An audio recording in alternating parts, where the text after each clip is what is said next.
ახლა აქტუალური თემით უნდა გავაგზავნოთ ჩვენი ეთერი. როგორ უნდა მოვიქცეთ, როდესაც ვფიქრობთ, რომ გარკვეული ნივთების ან მომსახურების მიღების დროს ჩვენი უფლებები დაირღვა. აი მაგალითად, გამოვიწერეთ ნივთი, რომელიც აღმოჩნდა დაზიანებული, შეძენილი ტანსაცმელი ზომაში არ მოგვერგო, ან შესაძლო ნივთს ან მომსახურებას ფასი არ აქვს მითითებული. როგორ დავიცვათ ჩვენი უფლებები და რა არის დარღვევა ნივთებისა თუ მომსახურების შეძენის დროს? თამარ ბუბაშვილი შემოგვიერთდება ახლა თემის პირდაპირ ეთერში მის რესპონდენტთან ერთად. თამარ, დილამშვიდობისა. დილამშვიდობისა. წარმოიდგინეთ, რომ თქვენ მაგალითად მაგიდის დამზადება გსურთ და ხელოსანმა გითხრათ, რომ მისი საფასური არის 500 ლარი. თუმცა მაგიდის მოტანის ან დამზადების პროცესში გაირკვა, რომ თქვენ კიდევ დამატებით 500 ლარი გაქვთ გადასახდელი, იმიტომ რომ ის პირველი თანხა რაც გითხრეს, იყო მხოლოდ მასალის საფასური და მასში ხელობის ღირებულება არ შედიოდა. ანუ გამოდის, რომ თქვენ თავდაპირველად არასრული ფასის შესახებ გქონდათ ინფორმაცია, რაც არის დარღვევა, იმიტომ რომ მოვაჭრე ვალდებულია მომხმარებელს თავიდანვე სრული და საბოლოო თანხა უთხრას. კიდევ ერთი პრობლემა ფასებთან დაკავშირებით, რაც არის, ეს ეხება ფასდაკლებებს, ხო? ბევრი ყოფილვართ ალბათ განსაკუთრებით ტანსაცმლის მაღაზიებში ფასდაკლების დროს და ამ დროს ძირითადად აწერია ხოლმე ერთი ფასი, რომელზეც გვეუბნებიან, რომ უკვე ფასდაკლებულია, ან თქვათ ნივთებს აწერია ორი ფასი, ერთი რომელიც გადახაზულია და გვეუბნებიან, რომ ეს არის ძველი ფასი და მეორე ფასდაკლებული, თუმცა რეალურად კანონის მიხედვით აუცილებელია, რომ ფასდაკლების დროს ყველა ნივთს და მომსახურებას ეწეროს სამი ფასი და მოდი ვნახოთ, რომელი სამი ფასი უნდა დაგხვდეს ამ ფასდაკლებულ ნივთებზე თუ მომსახურებაზე. პირველი ეს არის ფასდაკლებამდე არსებული ფასი, რაც აუცილებლად უნდა ეწეროს.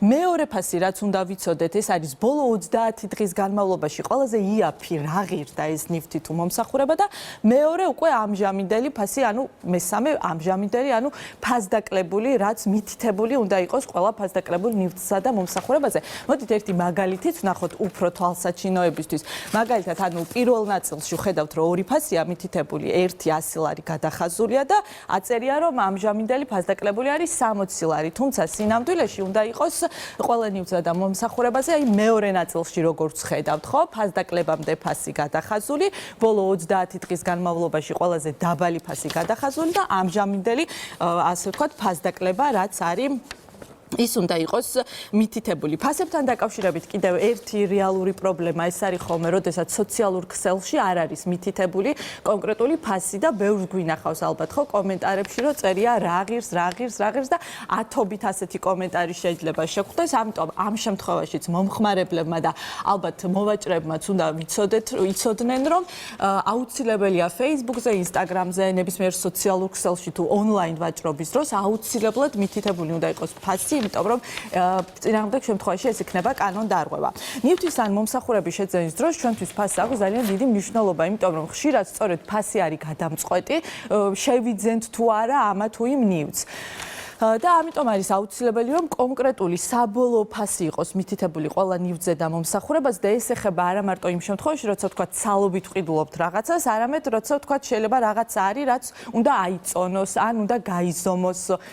ასეთ შემთხვევაში აუცილებელია, რომ ფასი იყოს მითითებული, მაგალითად, რა ღირს 1 კილო პროდუქტი, ან 1 ლიტრი პროდუქტი, ან თქვათ 1 მეტრი ფასი რა არის და ამ შემთხვევაშიც ერთი პატარა მაგალითი რომ ნახოთ, მაგალითად, როდესაც თქვათ სუპერმარკეტში თქვათ ვაშლს ყიდულობთ, ხო? აუცილებელია, რომ მითითებული იყოს კილოგრამის ფასი და თქვათ პირველ შემთხვევაში, როდესაც წერია, რომ 100 გრამი ვაშლი ღირს თქვათ 500 ლარი, მარტო ანუ ასეთი ფასი არ უნდა დაგხვდეს და აუცილებლად უნდა ვიცოდეთ, თქვათ 1 კილო რაღაცა გარკვეული, ამ შემთხვევაში ვთქვათ, ვაშლის ღირებულება რა არის, ხო? იგივე პრობლემა გვხდება ხოლმე, ვთქვათ, ბარებსა და რესტორნებში, როდესაც შეიძლება ამ ბოლო დროს იმდენად ხშირად მსგავსი შემთხვევები აღარ არის, მაგრამ ალბათ ბევრს ხშირად შეგვხვედრია, რომ რაღაცა ვთქვათ, სკვების თუ საკვების თუ სასმლის ფასი არის მითითებული და ბოლოს წერია, რომ კიდევ რაღაც დამატებითი ან DGG ემატება, ან მომსახურება ემატება. ამიტომ ან უბრალოდ მაგალითისთვის რომ შევხედოთ, აუცილებელია, რომ თვითონ თქვათ კვების, სასმლის და საკვების ფასში შედიოდეს ის დამატებითი მომსახურება და ჩვენ კიდე ცალკე არ ვითვლიდეთ, თქვათ მთლიანობაში ხო რა გამოვა რომ დავუმატოთ დღგ მომსახურება თუ კიდევ რაღაცა სხვა ფაზი. ჩვენ ახლა ვისაუბრებთ ფასებთან დაკავშირებით, თუმცა არსებობს კიდევ თქვა ბევრი შემთხვევა, როდესაც მომხმარებლების უფლებები ირღვევა და ასეთი ადამიანები სხვათა შორის შეგვიძლია რომ მივმართოთ კონკურენციისა და მომხმარებლის დაცვის სააგენტოს და ბოლო პატარა სტატისტიკას რომ გადავხედოთ, ეს არის იანვრისთვის სტატისტიკა, როდესაც მომხმარებლებმა მიმართეს ამ სააგენტოს 109 განაცხადი შევიდა მხოლოდ იანვრის თვეში 430 ზარი იყო ცხელხაზე და უნდა აღვნიშნოთ რომ აქედან უმრავლესობა 66% ეხებოდა ონლაინ ვაჭრობას და დანარჩენი უკვე ეხებოდა როდესაც ადგილზე შეიძინეს ადამიანებმა რაღაც გარკვეული ნივთები თუ მომსახურება. ვნახოთ ასევე რა შემთხვევაში ძირითადად რა შემთხვევაში მიმართავენ მომხმარებლები ამ სააგენტოს, ხო? ძირითადად ეს არის თანხის დაბრუნებას, როდესაც ითხოვენ ადამიანები. შემდეგ მას მოყვება ნაკლიანი ნივთის შეკეთება ან დაბრუნება, როდესაც უნდათ 26 შემთხვევაში ეს იყო ნაკლოვანი მომსახურება, 10 შემთხვევაში იყო, როდესაც საქონლის მიწოდება დააგვიანეს და ვადებში არ მოხდა. როდის უნდა მიმართოთ, როგორ უნდა მიმართოთ სააგენტოს, როგორ უნდა დავიცვათ ჩვენი უფლებები, ამ დეტალებზე უკვე ვისაუბრებთ უფრო დეტალურად სააგენტოს დირექტორთან ერთად. ირაკლი ლექვინაძე შემოგვიერთდება ჩვენ პირდაპირ ეთერში. ბატონო ირაკლი, მადლობა სტუმრობისთვის. ძალიან ესეთი საინტერესო თემაა და რაც ყველას გვაწუხებს და გვაინტერესებს და მინდა რომ აი ეს სტატისტიკა რაც ჩვენ ახლა გვაქვს და ეკრანზე ვხედავთ, აი ამ სტატისტიკით რომ დავიწყოთ. ვნახეთ რომ იანვრის თვეში ყველაზე ხშირად ადამიანები მოგმართავდნენ სააგენტოს მიმართავდნენ თანხის დაბრუნების მოთხოვნით. მოდით რომ განგვიმარტოთ, რა შემთხვევაში შეგვიძლია მოვითხოვოთ უკან ჩვენი თანხა. პირველ რიგში მოგესალმებით, ჩვენს მაყურებელს მივესალმები, ძალიან დიდი მადლობა, ძალიან ინფორმატიული სიუჟეტისთვის, იმიტომ რომ ვფიქრობ მაყურებლისთვის და ჩვენი მომხმარებლისთვის ძალიან ღირებული და საინტერესო ინფორმაციის მიწოდებას ახორციელებთ ამ თქვენი ჩართვით. რაც შეეხება სტატისტიკას, ეს არის იანვრის სტატისტიკა, თუმცა შეგვიძლია განვაზოგადოთ და იგივე ვთქვათ გასული წლის 2024 წლის მაჩვენებლებზე. იანვრის თვეში შემიძლია ვთქვა, რომ გასული წლის იანვრის თვესთან დაკავშირებით გაორმაგებულია მაჩვენებლები, ეს ნიშნავს, რომ უფრო მეტი მომხმარებელმა იცის საკუთარი უფლების შესახებ და უფრო მეტი მომხმარებელი მოგმართავს. რაც შეეხება პირველ საკითხს, ეს არის თანხის დაბრუნება, ეს არის ყველაზე ხშირი მოთხოვნა, რასაც მომხმარებლები ჩვენი სააგენტოს წინაშე სვამენ. კანონის მიხედვით რეალურად თუ საქონელიან მომსახურება არის ნაკლის მატარებელი, ანუ იყიდეთ ნივთი, იქნება ეს ონლაინ თუ ფიზიკურად, შემდეგ ონლაინ ყიდვის შემთხვევაში მიიღეთ ეს ნივთი და აღმოაჩინეთ, რომ მახასიათებლებისგან აცდენილია, ან ფიზიკურად იყიდეთ, მაგალითად ტექნიკა გაატესტეთ სახში და გარკვეული ხარვეზი გააჩნია, ასეთ შემთხვევაში კანონის მიხედვით პირველი რაც შეიძლება განახორციელოთ არის ნივთის შეცვლა ან შეკეთება. თუმცა ჩვენი შემთხვევაში, როგორც წესი, მომხმარებლები ძირითადად ითხოვს თანხის უკან დაბრუნებას, ამიტომაც არის პირველ პოზიციაზე აღნიშნული. აი მეორე არის ნაკლიანი ნივთის შეკეთება ან დაბრუნება. ანუ ასეთ შემთხვევაშიც აი რა წესები მოქმედებს, მაგალითად, როდის შემიძლია რომ თქვათ ნივთი აი რაღაცა ნაკლი აქვს და დავაბრუნო ერთ თვეში, ერთ კვირაში, ერთ წელში, ანუ რა პერიოდის განმავლობაში მაქვს უფლება რომ თქვათ მოვითხოვო, ან რომ შემიკეთონ, ან რომ გამომიცვალონ ახალი ნივთი. ნივთის სპეციფიკაზე ბევრი რამეა მთლიანობაში დამოკიდებული, ეხლა თუ რაც მალე აღმოაჩენთ პირობითად ნაკლს ნივთის შემთხვევაში და ეს ონლაინ ვაჭრობის შემთხვევაში ბევრად უფრო მარტივია, იმიტომ რომ თავიდან ვერ ეხები, ვერ ნახულობ ამ ნივთს და მიღების შემდეგ უფრო მარტივია მისი აღმოჩენა, თუმცა ფიზიკური ვაჭრობის შემთხვევაში შეიძლება გარკვეული პერიოდის შემდეგ ნაკლმა თავი იჩინოს. ამიტომ კანონი მოკლედ შემდეგნაირად განსაზღვრავს, რომ ზოგადად ყველა ნივთს გააჩნია 2 წლიანი გარანტია, თუმცა პირველი 6 თვე არის ის პერიოდი. მტკიცების ტვირთი ვიზია ჩემზე მომსახურებელს. პირველ 6 თვეში, რომ პირველ მტკიცების ტვირთი ეკისრება გამყიდველს, ანუ მოვაჭრეს და მან უნდა წარმოადგინოს სათანადო დოკუმენტაცია და მტკიცებულება იმაზე, რომ თუ თქვენ პირველ 6 თვეში აღმოაჩინეთ ნაკლიდან ას პრობლემა დასვით მოვაჭრის შესახებ, რომ ნივთი არ იყო ნაკლიანი ან ხარვეზიანი. თუ შემდგომ 6 თვეზე შემდგომ პერიოდში მოხდა ამ ნაკლის აღმოჩენა, ასეთ შემთხვევაში უკვე მომხმარებელია პასუხისმგებელი. აი ეს ნაკლოვანი მომსახურება, აი ეს რას ნიშნავს? აი ეს ხშირი შემთხვევაა, სხვათა შორის მაგალითი შეგვიძლია მოვიყვანოთ, როდესაც უცხოური საიტებიდან შეიძლება გარკვეული ნივთი გამოწერეთ და მაგალითად აი ნივთის მომსახურება ჩამოტანის შემთხვევაში ზოგჯერ ხდება ნივთის დაზიანება, ზოგჯერ ხდება მაგალითად დროში დაგვიანება.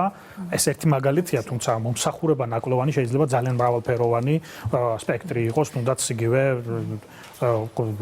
რესტორანში ან რა ვიცი ნებისმიერ სერვისი, რომელიც თქვენ მიიღეთ და არ აკმაყოფილებს თქვენ მოთხოვნებს. აი ესეთ დროს მომხმარებელი როგორც წესი აფიქსირებს პრობლემას და გარდა იმისა, რომ ცდილობს საკუთარი უფლება აღადგინოს, ცდილობს რომ რამაც გამოიწვიეს ნაკლოვანი მომსახურება, შეიძლება ინფორმირებაში იყო პრობლემა, შეიძლება რაღაც ბიზნეს პროცესში ან ოპერაციაში, ითხოვს რომ ჩვენი სააგენტო საშუალებით აღნიშნულმა მოვაჭრემ უზრუნველყოს ამ ნაკლიანი მომსახურების შემდგომში გასწორება. კი ბატონო ერკე, მოდით თან მაგიდასთანაც რომ გადავინაცვლოთ, თქვენ იქით რომ დაბრძანდეთ, ასევე მაყურებელს უნდა ვუთხრათ რომ ცხელი ხაზი არის 15-20, ეს არის ცხელი ხაზი, რომელზეც შეგვიძლია რომ თქვა თუ თვლით რომ ჩვენი უფლება დაირღვა როგორც მომხმარებლის, დავრეკოთ, დავაფიქსიროთ ჩვენი პოზიცია და აუცილებლად მაინტერესებს კიდე ონლაინ ვაჭრობასთან დაკავშირებით, ვიცით რომ კანონით 14 დღის განმავლობაში, როდესაც ონლაინ შევიძე, შემიძლია რომ უკან დავაბრუნო ეს ნივთი. არ აქვს მნიშვნელობა მიზეზი, შეიძლება უბრალოდ არ მომეწონა. არაფერი არ ჭირს ერთს, უბრალოდ აღარ მომეწონა და უკან დავაბრუნო. ასეთ შემთხვევაში აი ონლაინ ვაჭრობის დროს არის რაიმე გამონაკლისი რა შემთხვევაშიც მე უფლება არ მაქვს ნივთის დაბრუნების. კი, ეს საკმაოდ საინტერესო ნაწილია ჩვენ კანონის, ან 14 დღიანი უპირობო დაბრუნების ვადა. თუმცა ჩვენმა მაყურებელმა წმინდა რომ სწორად გაიგოს, ეს არ ნიშნავს იმას, რომ აი მაგალითად ონლაინ ნივთი გამოწერე, მაგალითად სარეცხი მანქანა 12 დღე ვამუშავე აქტიურად და აი მე 13 დღეს დავაბრუნე. ან ხვაბი გამოვიწერეთ, ერთი კვირა საშველი მოვაგზავნეთ. ეს თქვენ გატესტილი და უბრალოდ არა ან უნდა დაკარგოს პირველადი სახე. სხვა შემთხვევაში ეს უპირობო დაბრუნების ვადა შეიძლება შეიცვალოს სხვანაირად, ანუ ფასდაკლებით ან სხვა პირობით. რაც შეეხება გამონაკლისებს, აი რამდენიმე დეტალს ვიტყვი, ანუ რას არიხება ეს 14 დღიანი უპირობო დაბრუნების ვადა. პირველი ეს არის მედიკამენტები, იმიტომ რომ მედიკამენტის გამოწერის შემთხვევაში მას ჭირდება სპეციალური მიწოდების პირობა, შენახვის პირობა და უკან დაბრუნების შემდეგ შეიძლება ისეთ თუ არ გისცემოს. ნივთები, რომლებსაც ან მოხმარების საგნები, რომლებსაც ჰერმეტულად არის დაცული და ჰერმეტულობის დარღვევის შემდგომ შეიძლება მან დაკარგოს თავის ღირებულება საბოლოო ჯამში 30 ლარზე ნაკლები ღირებულების მქონე ნივთი, ასევე სპორტული და კულტურული ღონისძიებების ბილეთები, იმიტომ რომ თუ წინასწარ არ არის განსაზღვრული რა პირობებით ბრუნდება, მაგალითად სპორტული ღონისძიების ან კულტურული კონცერტი გადაიდო და ბრუნდება ბილეთი. ხო, ანუ თუ ეგეთი პირობები არ არის გათვალისწინებული, სხვა შემთხვევაში მას არ ეხება უპირობო კონცერტზე წასვლა და ასე ხო, იმიტომ რომ ეს ითვლება, რომ ეს საერთაშორისო პრაქტიკაში ეგრე ითვლება, რომ არ არის მიღებული აი ესე დაბრუნება. ეს არის რამდენიმე ის მნიშვნელოვანი საკითხი, რაც თამარს ქონდა სამი ფასების წესთან დაკავშირებით, რომ მაგალითად 2 თუ არა 3 უნდა ეწეროს ძირითადი ფასი, შემდეგ 30 დღის განმავლობაში და ბოლო ფასი. ზოგჯერ კი არა, ძალიან ხშირად ჩვენს მაღაზიებში არა თუ 3, არც ერთიც არ აწერია. ასეთ დროს არის თუ არა რამე სანქციები? ანუ ეს არის, რა თქმა უნდა, დარღვევა, თუ მომხმარებელი ამ პრობლემით მოგმართავს, რომ ფასის მითითება, ეს არის ის ძირითადი ინფორმირების სტანდარტი, რაც ნებისმიერ მომხმარებელს სურს რომ იცოდეს. ხო, ნუ დროში იწელება მე უნდა დაუზახო კონსულტანტს, სავარაუდოდ ეს შემთხვევაში იქნება დარღვევა, თუ მომხმარებელი მოგმართავს, ჩვენ პირველ რიგში ალბათ მიუთითებთ, რომ გაასწოროს აღნიშნული მეორეჯერ თუ იგივე გამეორდება და მესამეჯერ აი ეს სხვა შორის ეგრევე არ გადადის დარღვევაში, ეს პროცესი თავიდან იწყება და ამიტომ თავიდან ხდება აღნიშნული მოვაჭრის სადმი ამ პროცესის წარმოება. ფასდაკლებებს რაც შეეხება თქვენს კონდათ საკმაოდ საინტერესო მიმოხილვაში და ვფიქრობ ძალიან ცხადად, რომ ჩვენი ახალი მიდგომის მიხედვით ფასდაკლების დროს მნიშვნელოვანია, რომ სწორად იყოს ინფორმირებული თითოეული ჩვენთაგანი. ხო, აი ხშირად არის, რომ ფასდაკლება იწყება გაზრდილი ფასიდან. ამიტომ ჩვენ მივთითეთ ჩვენს სახელმწიფო დოკუმენტში, რომ უნდა იყოს მითითებული საწყისი ფასი, საიდანაც ფასდაკლება მოხდა, უნდა იყოს მითითებული ფასდაკლების შედეგად მიღებული ფასი და უნდა იყოს ბოლო 30 დღის განმავლობაში უდაბლესი ფასი, რომ მომხმარებელმა იცოდეს, რომ ხომ არ არის გაზრდილი ფასიდან დაწყებული როგორც ხშირად ხდებოდა სამწუხაროდ არის ესეთ შემთხვევები. ბატონო ერკე, რა მინდა იცით აი ვთქვათ ხანდახან არის რომ მიმოწერის დროს ვთქვათ ესეთი დოკუმენტი გვაქვს მიმოწერა ან რაღაცა ხელშეკრულება, მაგრამ როცა ხდება რომ აი ვთქვათ მოვაჭრეს და მომხმარებელს შორის ზეპირად ხდება რაღაცა, მაგალითად იგივე ფასზე შეთანხმება შეთანხმება. მაგრამ ბოლოს თქვა მოვაჭრე ამბობს, რომ აი თქვენ სხვა ფასი მითხარით და მომხმარებელი ამბობს, რომ არა, აი მოვაჭრემ სხვა ფასი მითხრა. ანუ აი როცა თქვა აი ესეთი დოკუმენტაცია არ არის და ზეპირი შეთანხმება ხდება, რამდენად მარტივია, როგორ უნდა დამტკიცება, რომ თქვათ მართლა მითხრა, რომ რაღაცა 500 ლარი. აი მაგ პირობითად რაზეც თავიდან აღნიშნე შენ, ავეჯის შეკვეთა მივეცით, ადამიანი მოგვითხრა, რომ პირობითად იჭდება 500 ლარი და რომ დაასრულა გაიზარდა ეს ფასი. ხო, ამ შემთხვევაში რას ვაკეთებთ? ხშირად, რა თქმა უნდა, ვიხდით იმ ფასს, რასაც გვეუბნებიან, ხო? თუმცა გვაქვს უფლება, რომ არ გადავიხადოთ. აი როგორ უნდა დავამტკიცო? თუმცა თუ ეს მეწარმე ოფიციალურად არის ალბათ გაფორმებული, ამასაც აქვს, ხო? პირველ რიგში რა თქმა უნდა მეწარმე უნდა იყოს რეგისტრირებული. ხო, რეგისტრირებული. მეორე შემთხვევაში ალბათ მნიშვნელოვანია, რომ წინასწარ ფასის შეთანხმებაზე გარკვეული დოკუმენტი არსებობს, დოკუმენტი ზეპირად ხდება ხოლმე. დაცული შემდგომი გართულებების არსებობის შემთხვევაში. ამიტომ ეს ძალიან მნიშვნელოვანი ნაწილია. შეიძლება ეს არემონტო სამუშაოების დროს მართლა ესეთი ხო, ძირითადად არ ხდება ხოლმე ხელშეკრულებით და ძირითადად ზეპირად ხდება. უბრალოდ შეიძლება რაღაც დამადასტურებელი იმისა, რომ თქვენ თავიდან ამ ფასზე შეთანხმდით ყველა დეტალის გათვალისწინებით, რომ დაფიქსირებული ფასი თქვენ შეთანხმებაში რეალურად იყოს პირველი რეგისტრირებული უნდა იყოს ეს მეწარმე აუცილებლად რომ მოვაჭრეთ ჩაითვალოს და რა ქმედების განხორციელების საშუალება გქონდეს და მეორე შემთხვევაში რა თქმა უნდა სადღაც ალბათ ეს შეთანხმება უნდა იყოს დაფიქსირებული. სხვა შორის აი თქვენ მაგიდის შემთხვევა გქონდათ და აი გამონაკლისებზე ვსაუბრობდით, როცა აი 14 დღიანი გამონაკლისი ონლაინ შეკვეთის დროს, რასაც არ ეხება ხა თქვენ თუ ექსკლუზიურად რაღაც ეს განსაკუთრებული მაგიდის ან რაიმე ნივთის შეკვეთა გინდათ, ესეც გამონაკლისებში ექცევა, იმიტომ რომ ესეც არ ექვემდებარება შემდგომ უპირობო დაბრუნებას. ანუ თუ ის არ არის რაღაც მასიური პროდუქტი და უბრალოდ თქვენთვის მზადდება ისიც იქ ითვლება, რომ აი მაქსიმალურად ჩართული ხართ და ახალაც ვსვლით ინფორმაცია ძალიან ბევრი დეტალია, რომელიც შეიძლება სტანდარტულად ვერ იქნას განხილული. დიახ, კიდევ ერთხელ შევახსენოთ ცხელი ხაზი ჩვენს მაყურებელს. კი ბატონო, შევახსენოთ აუცილებლად 15-20 ეს არის ცხელი ხაზი, რომელზეც შეგვიძლია რომ დავრეკოთ თვითონ. და ძალიან კარგად მუშაობს თქვენი სამსახური. მადლობა, ბევრი კარგი კომენტარი გვესმის და რა თქმა უნდა, ყოველთვის მისასალმებელია, როცა მომხმარებლის უფლებები არის დაცული. არც ერთი მომხმარებელი არ დარჩეს უპასუხოთ და მაქსიმალურად წარმატებას გისურვებთ. ჩვენი სერვისი. დიდი მადლობა ირაკლი ლექვინაძე, თამარ ბუბაშვილი ხმა ჩვენთან ერთად შესრულდა